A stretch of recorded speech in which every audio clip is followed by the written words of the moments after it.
Salut tout le monde, on est à Sequim où je vais vous faire un reportage sur une ville florissante, petite ville moyenne où tout va bien.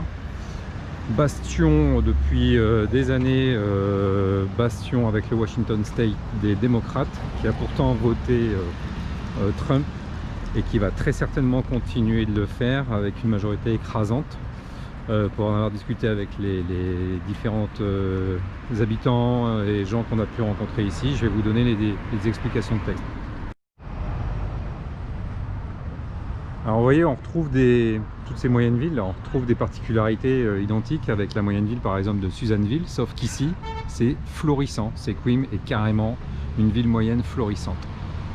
Alors nous sommes dans le Washington State, à pas confondre avec le Washington DC, DC pour District of Columbia. On dit que c'est le Evergreen State, tout simplement parce que c'est vert partout, et en effet c'est tellement vert, tellement il pleut, que ça peut être que vert partout. On l'a appelé le Washington parce qu'en fait il y avait un républicain déjà à l'époque, les députés c'était pas des finaux, et on voulait l'appeler Columbia State. Mais il trouvait que ça faisait qu'on pouvait confondre avec District of Columbia, donc c'est pour ça qu'on l'appelait Washington, des fois qu'on ne le confonde pas avec Washington. Enfin c'est du grand n'importe quoi, et puis ça a failli s'appeler aussi Tacoma. L'État est complètement au nord-ouest donc des États-Unis. Au sud c'est le 46e parallèle, c'est en fait la rivière Columbia avec la frontière de l'Oregon. À l'est c'est l'Idaho et au nord c'est le 49e parallèle et on est en plein Canada. 1846 que les Rosebifs ont décidé de céder l'État de Washington aux Anglais et il est devenu 42e État qu'en 1889. Donc vous imaginez qu'il est devenu État d'Amérique seulement un siècle après la Révolution française.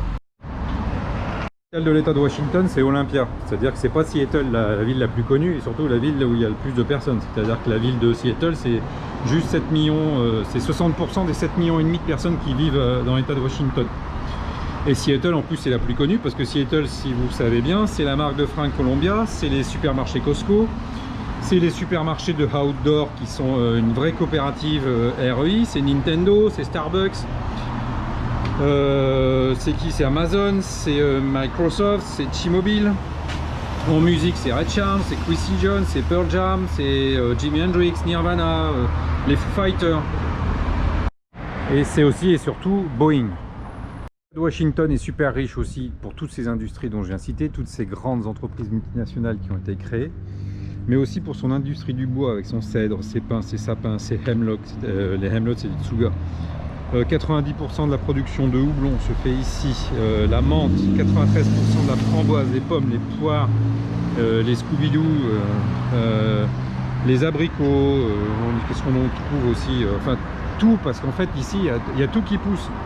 Ici tu mets un grain de riz, 10 ans après tu as un séquoia. J'ai failli faire la blague avec tu mets un grain de riz et 3 jours après tu as un paquet donc Levels, mais avec les temps qui courent, on va encore me traiter de raciste.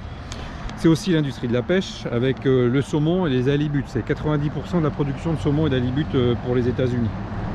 Voilà une marque que j'affectionne particulièrement, c'est Stihl.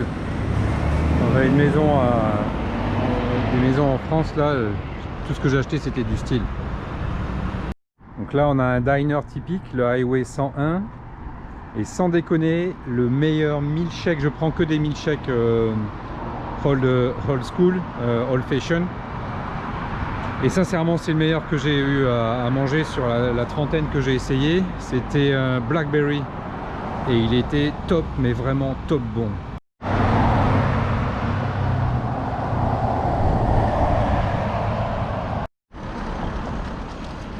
Alors, faut pas oublier qu'ici on a inventé Starbucks, hein. Donc des petits points café comme ça, ils sont pleins à craquer constamment, souvent sous forme de drive, et il y en a quasiment à chaque point de rue.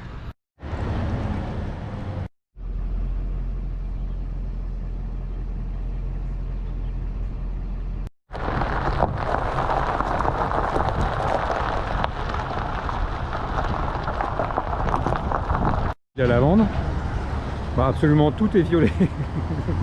Les bancs publics sont violets, les chiottes sont violets, les points d'eau sont violets, les vélos sont violets, tout est violet. Alors l'état de Washington est hyper démocrate et hyper libéral. Avec le Colorado, ils sont toujours sur les podiums de savoir lequel est l'état où il fait le mieux vivre, le plus healthy, c'est-à-dire la meilleure santé. Ils ont une meilleure durée de vie que beaucoup d'États aux États-Unis. Ils ont un taux de chômage en général très bas. Ça a été les premiers à avoir légalisé la Marie-Jeanne, le mariage LGBT. Avant 73, ils faisaient partie des 4 États qui acceptaient l'avortement. Donc vous voyez ici, c'est un ancien silo. En 2008, ils ont accepté le suicide assisté, et juste après le shooting de Las Vegas, les armes automatiques ont été interdites. Et il y a une des zones ici qui est juste à côté de Sequim, là où on est. C'est la zone la plus démocratique des États-Unis. C'est-à-dire que les démocrates font régulièrement entre 90 et 100% à chaque fois. Et pourtant en 2016, le coin où on est là, la région de Sequim, donc 72 000 habitants, 19 000 en 2016 ont voté pour Trump contre 18 000 pour Hillary Clinton. Donc l'intérêt de ce reportage là, pour moi, c'est essayer de comprendre auprès des habitants qu'on a pu rencontrer, croiser, qui sont du Washington State ou qui sont de la région de Sequim. La preuve en image, un barbeur typique en pleine rue de Sequim qui fait la pub pour le gouverneur républicain. C'est toute la différence qu'il y a entre le nombre de panneaux de drapeaux de publicité pour Trump. On en a vu une pour Bernie, on ne serait même pas capable de vous la montrer parce qu'on ne sait même plus où elle est, alors qu'on est quand même dans un fief où mairie, députés, sénateurs, gouverneurs sont démocrates depuis toujours. Malgré tout, en 2016, à 1000 voix près, Trump est passé. Quand on interroge les habitants de Sequim et des environs, les arguments qu'ils nous donnent sont les suivants. D'abord, concernant les démocrates, ils en ont marre de la corruption, des malversations, des familles à la Clinton, des familles à la Bush, donc ils en ont marre de tout ça. Ensuite, ils nous parlent souvent de Bernie, qui a été totalement absent. Donc ils n'ont quand même pas très confiance dans sa capacité à survivre à son mandat présidentiel, parce qu'ils nous parlent souvent de sa maladie. Et ils nous disent que durant le Covid, il s'est quand même planqué dans son bunker pendant que Trump, lui, il était au front tous les jours, même un peu trop souvent. Alors pour eux, Trump parle de trop, tweet de trop, faudrait lui couper le pouce, c'est des démocrates, donc pour eux, Trump est vraiment le personnage qu'ils exècrent par excellence. Cependant, ils lui reconnaissent énormément de choses. Ils lui reconnaissent d'abord tout son bilan économique avant le Covid, et pendant le Covid, ils lui reconnaissent qu'il a réinstauré le chômage fédéral. Il a en plus, donc les gens touchaient 50% de leur salaire déclaré de 2019.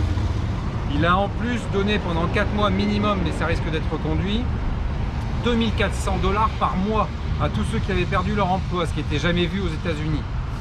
Gratuité des soins pour tout ce qui était Covid, et on peut en parler parce qu'on en a bénéficié.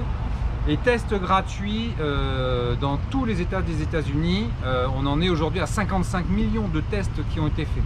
Donc forcément, mathématiquement, on trouve plus de cas parce qu'il y a plus de tests. Ceci étant, la médecine américaine est telle que nous n'avons aux États-Unis aujourd'hui que 3,5% de décès par personne pour 100 personnes infectées.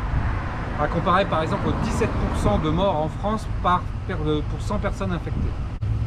Certains nous ont parlé aussi du protectionnisme qui pour eux est une politique de gauche et une politique démocrate.